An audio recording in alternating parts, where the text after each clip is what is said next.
नारी जो करे सो करी छोड़े, नारी जो करे सो करी छोड़े।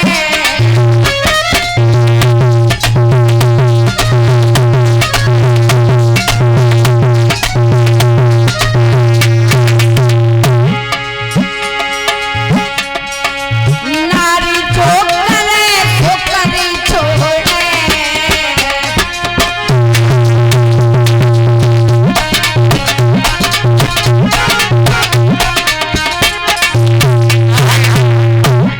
यही नारी यदि अपने पर आ जाए है,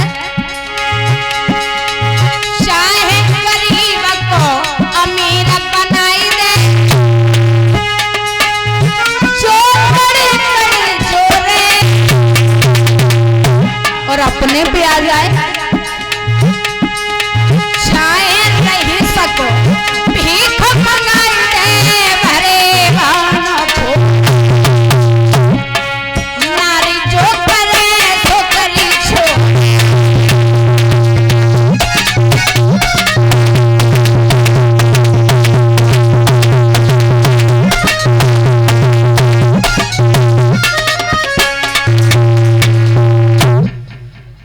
बड़ी सुंदर बात कही है कि नारी जो करना चाहे कर सकती है। नारी के लिए कोई चीज असंभव नहीं है, बस अपने पर।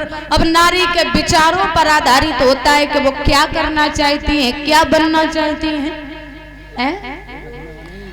वैसे ही महाराज आत्मदेव ब्राह्मण की पत्नी है धुंधली, जो पति के बात को बिल्कुल भी नहीं मानती है।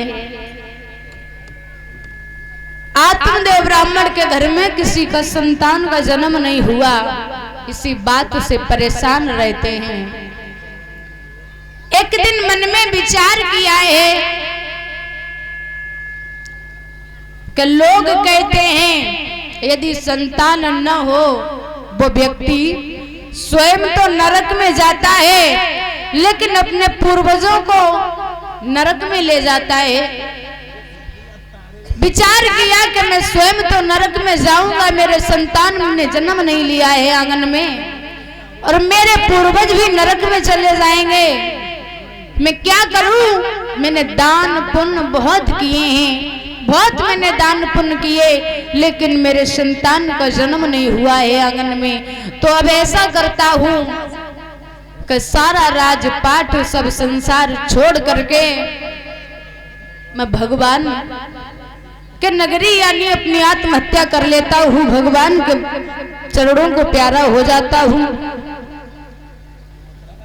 चले हैं आत्मदेव ब्राह्मण, घर से निकल पड़े हैं, जंगल में जाकर के सरोवर को जैसे ही ढूंढने लगे हैं आत्महत्या करने के लिए। एक तपस्वी ऋषि का वहीं पर आना हुआ और आत्मदेव ब्राह्मण से पूछा कि आप कहाँ जा रहे हो? बोले मैं आत्महत्या करने जा रहा हूँ। क्यों? कारण? बोले कारण तो कोई नहीं है, लेकिन सबसे बड़ा दुख की है कि मेरे आंगन में किसी संतान का जन्म नहीं हुआ है, इसी चीज से परेशान होकर मैं मरने जा रहा हूँ। सन्यासी ऋषि समझा करके बोले हैं ब्राह्मण, आपका नाम तो आत्मदेव ब्राह्मण है। आत्मदेव का मतलब होता है जिसके आत्मा में स्वयं देव यानी परमात्मा विराजमान हो, उसे कहते हैं आत्मदेव। और आप तो ज्ञानी हो, और ज्ञानी होकर के मूर्खों वाली बात कर रहे हो, हैं? ये सब आपके मुंह से शोभा नहीं देता है। आत्मदेव ब्राह्मण बोले देखो महाराज, मैं ज्ञान तो बहुत जानता हूँ, लेकिन अब मेरी समझ में सिर्फ इतना आता है कि संतान नहीं है तो मुझे अब आत्महत्या ही करनी चाहिए। तो सन्यासी ऋषि समझा करके बोले हैं आत्मदेव ब्राह्मण को, क्या?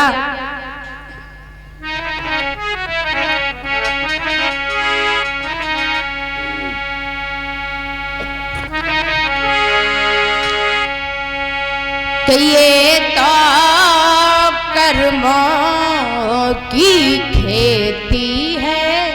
राजन, तुम पागल हो रहे हो, मरने जा रहे हो। मालूम होना चाहिए तुमको। इस संसार में इंसान जैसा करता है वैसा ही फल पाता है। ये संसार एक कर्म रूपी खेती है?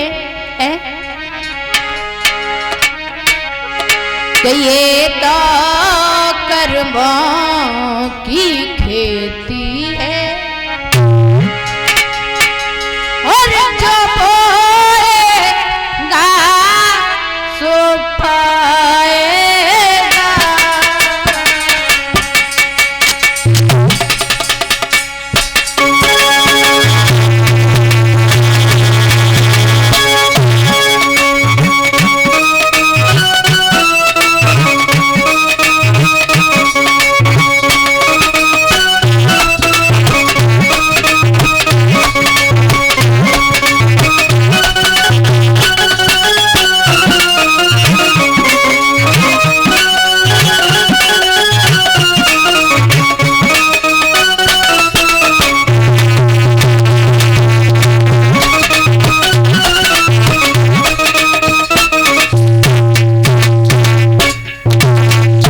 क्या बोले समझा कर, पागल हो रहे हो हैं?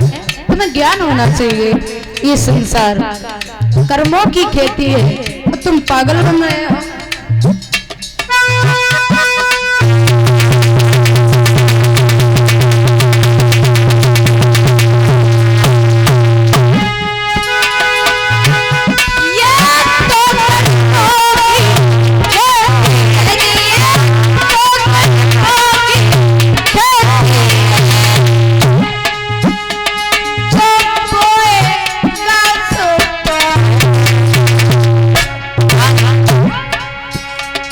कर्मों से मुक्ति दिलाने में, कर्मों से मुक्ति दिलाने में बेटा क्या हाथ लगाएगा।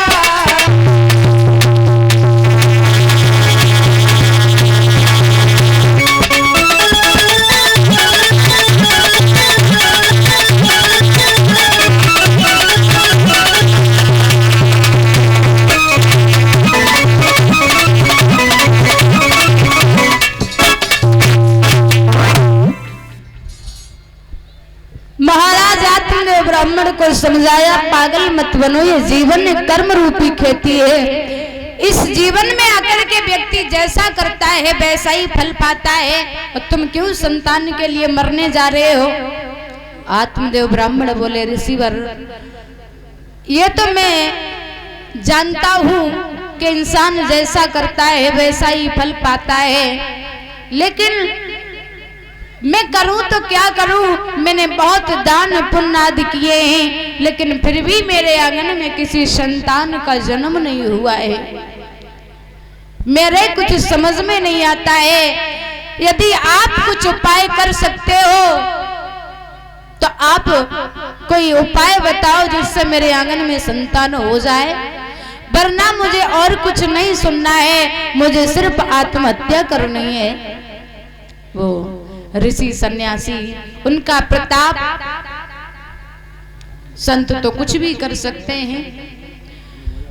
उन्होंने अपने ही तप बल से, भजन के बल से एक फल का उत्पन्न किया है। जब वो फल हाथ में लिया और आत्मदेव ब्राह्मण से कहा है, जाओ ये फल अपनी पत्नी को दे देना और आपके आंगन में सुंदर से बालक का जन्म हो जाएगा। महाराज आत्मदेव ब्राह्मण अब तो बड़े ही प्रसन्न हो गए, उस फल को लेकर के चले हैं।